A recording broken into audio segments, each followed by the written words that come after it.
Xcel and Centerpoint to be accountable to the clean energy concessions that they made in response to the Minneapolis energy options.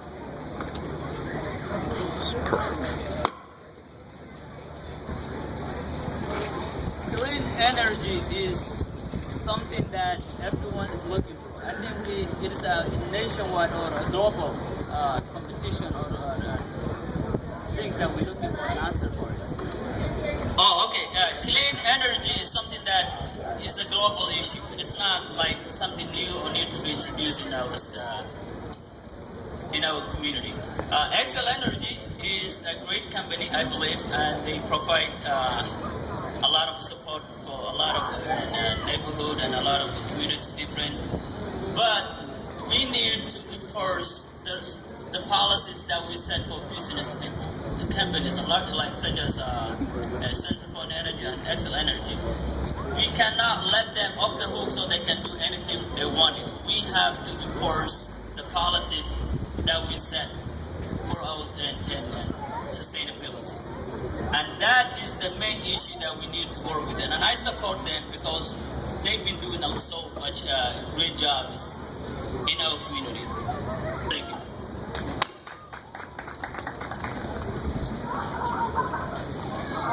We need detailed explanation of what the concessions are they made. We need transparency. We can't allow any of these negotiations to go on behind closed doors. We need to have our hands strengthened in negotiations and in relations with them by the legislature. We need to attain our goals of assuring environmental responsible generated electricity. It's only through the transparency and hard work of our city council and our state legislature are we going to be able to attain this.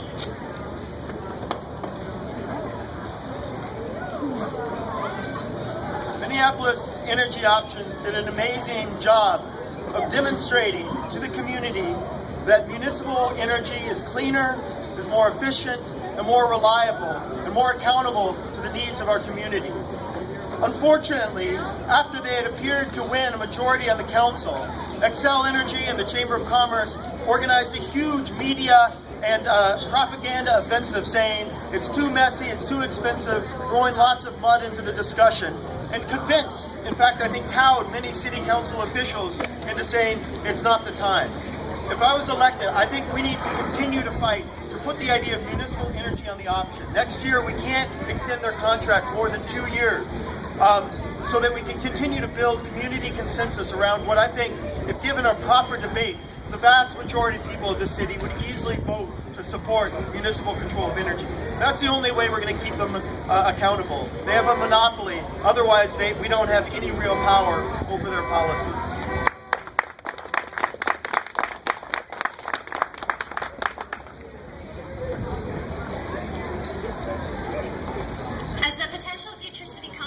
One of the things that I bring to the table are relationships. And so we need to ensure that we get 7 to 8 to 9 to 10 votes to ensure that we keep energy companies accountable and keep their word on how they will continue to preserve the earth and the people like us that live on it. So I think it's important to make sure that we are able to elect someone who can build those relationships and bring them to the table. In addition to that, I did notice that when I was door knocking, a lot of folks still don't quite understand what the Minneapolis Energy Option offers. And so as a potential future city council member, I would like to fund education efforts in all different communities, in all different languages, to ensure that everyone understands what's really at the table. What are our options? What is this information about? What are we really trying to achieve, and what are we really trying to do? I think we also need to continue to work with our partners like Minneapolis Energy Options to continue to reimagine what these education and community organizing efforts look on the ground and align our resources and departments to ensure that we're all working towards a common goal. I also think we need to work with our federal and state legislators on this issue.